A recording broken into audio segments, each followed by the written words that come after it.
So I figured I'd make a video in 2021 for new Destiny players.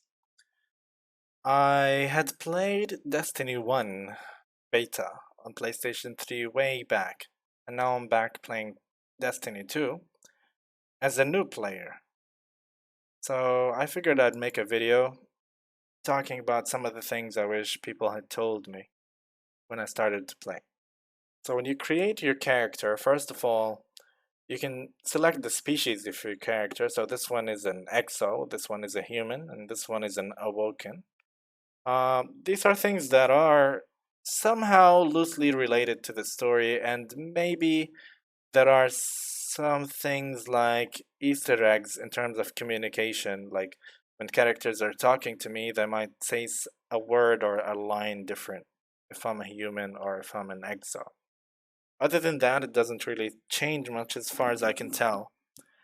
Um, what else do we have? We have the character classes. So we have three uh, main types are the Hunter, the Titan, and the Warlock.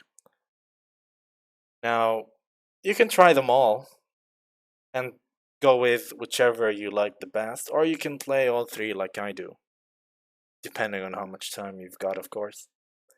So I think the uh, the basic idea might have been way back in Destiny 1. It was so that you could consider the Titan to be more of a tank, the Warlock to be like a mage, and the Hunter or like a support maybe, and the Hunter to be a DPS. But that isn't exactly the case, and it might not have been so even then. I think each of the classes can be a DPS, and I think each of them can be a support.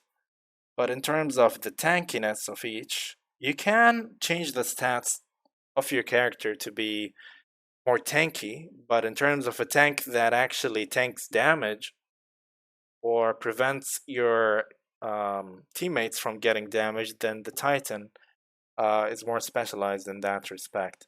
So let's go with the Titan and fire up into the tower. I'm assuming you finished the tutorial. So once you finish the tutorial, including going to the tower and doing your first strike, if I remember correctly, it was to kill Navota, the Hive Witch. So after you kill her, you're free to do what you want. As a Destiny 2 player, if you're, playing, if you haven't bought the game, if you're playing for free, you won't have access to everything in the game. I think it used to be so that you could do some raids and stuff, but I don't think that's accurate to say anymore in 2021. Right now, you can go to all the planets, and which are like Nessus, Europa, the Moon, and the Tangled Shore, the Cosmodrome, and the EDZ. But in some of them, you can only do the first mission of the first story mission of the one on the moon. From I think that was one of them is the Shadowkeep expansion, and the other one is the Forsaken expansion. So you get to do the first mission of those, but to continue the missions, you need to buy the game.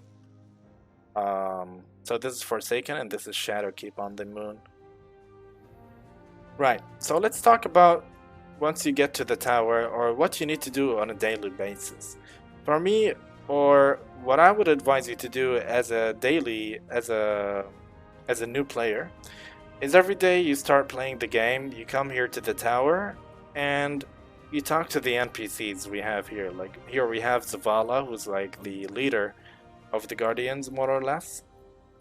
So you take the bounties, take these four, don't worry about that last fifth one. And if you read the description, it tells you what you need to do. For example, this one asks me to defeat enemies with precision or headshot. Most of the time it's a headshot, but some enemies, need to get hit on a specific location. So that's why it says precision rather than headshot, because sometimes the head isn't exactly a weak point. So this guy needs me to kill some people. Oops. Okay, I was about to die. This guy wants me to kill some people in strikes. Something like the Navoda thing you did earlier. Now, other than Zavala, we have Shax, who is the PvP. NPC. He's the person who's got to do with the PvP. So here, he's here next to Zavala. Ah, one of our brightest returns. So Shaxx has bounties for me that have to do with killing people or completing PvP modes. So this one's control. Control is like capturing zones and killing enemies inside. So the more zones you capture, the more points you get per kill. Over here, since we're passing by it, is a vault. So you have a limited number of inventory slots, and 9. You have around, yeah, you have 9 in each slot. And if it goes over that, your stuff goes to the postmaster, and then you can put your stuff here in the vault if it goes even beyond that. I think the most important thing, or the most important NPC you need to talk to is Banshee over here. This is going to change in April this week.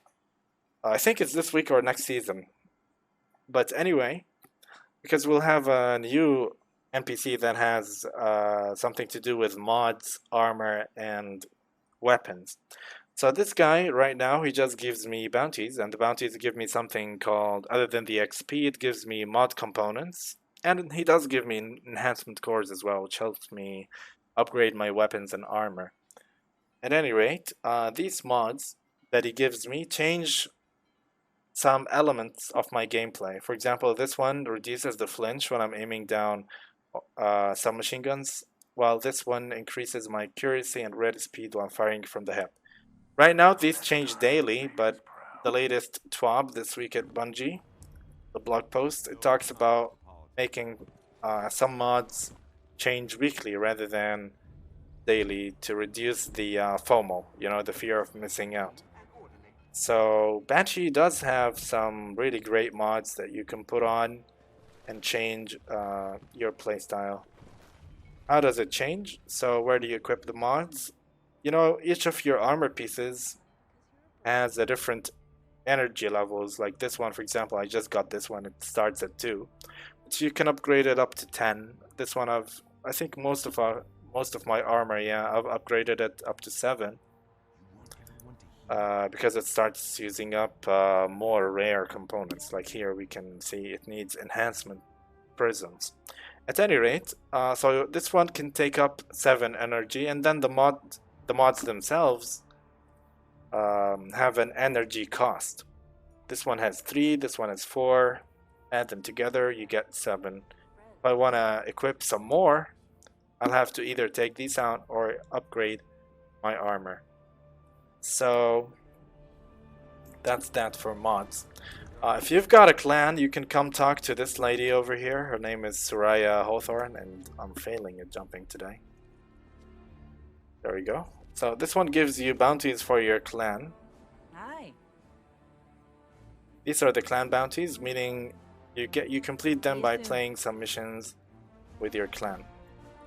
Bye. Lastly, other than the 3 up top and this clan lady, other than Zavala, Shaxx, and Banshee up top in the tower, you've got the Drifter here, who gives me bounties related to the mode called Gambit. It's actually my favorite mode. So you come talk to this guy, he's in the annex here, down here. And he gives you bounties as well that have to do with his Gambit mode. Now, if you've got the season pass, if you've bought the season pass, other than getting extra, you know, like ornamental or extra even resources, you get, and the story as well, the ongoing story, you get to go to a place called the Helm. By going to the Helm, you can get 4 more bounties that have stuff to do with the ongoing season. So there's a special mission type this season called Battlegrounds, where you go out and fight Cabal. They're a type of enemy. And that's how you finish those bounties. Okay, now let's talk about how do you increase your power level. By the way, this is the place where you get your final 4 bounties. So you do this every day, and you then go ahead and finish up your bounties and you start leveling up. Okay. Now, how do you actually raise your power level to do certain content? If you play the game, you'll see certain content that has a recommended level of a certain number. It's not exactly that accurate, but if you're lower than that, you start dealing less damage and taking more damage, so it's even more challenging than it's shown, you know, if you're below that that recommended power level. Like, let me show you what I mean by that. So this one says recommended power 1220, so 1220. If I'm below that, I'm gonna have trouble. Right, now let's look at the inventory and talk about the power level. Here it says 1291, which is, if you read that toolbox, it says 1269 gear, nice, plus 22 bonus. This bonus you get from the seasonal artifact. Each season has an artifact, and you level it up by just leveling up yourself and getting some XP. So right now, to increase it by just one single level further to make it plus 23, I have to get 2,365,000 XP points. Now I'm sitting at 1,300,000, around that much. Right. So other than the artifacts and just playing the game to level this up, how do you make sure the game gives you the best drops? You know, you get some engrams sometimes. The engrams look like this. Let me show you. Let's see. I hope I have one over here. They look something like this. This is how the engrams look, but without the icons inside. Anyway, right. So these engrams, how does the game decide what power of engram it should give you? Basically, it looks at the highest item in each slot of these. 1, 2, 3, 4, 5, 6, 7, 8. So basically your 3 weapons, your primary, secondary, and power weapons.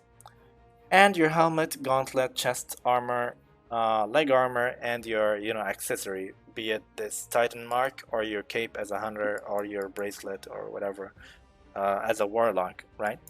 So it looks at these and then averages them out. It doesn't look at only what I'm wearing, but it looks at the highest, for example, helmet that I've got, whether it's in the inventory over here.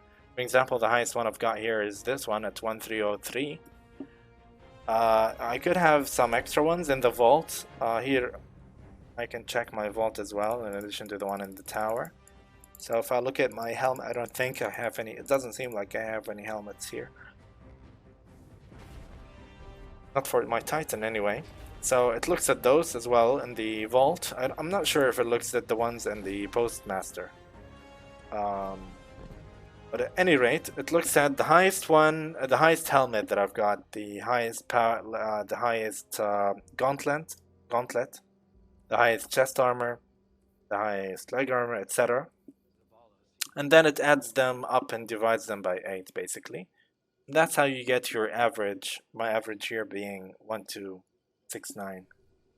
And after that, so the game adds the highest up, and then it divides them by 8, and then it adds a number, a certain number, a random number, from 0 to maybe plus 3 or 4. It's a certain number above what, but it's not going to be like plus 100, okay? Just going to be like plus 0 to a certain, like maybe less than 5 or so. Don't quote me on that though, because I'm not sure what the number is. At any rate, that's what you should do.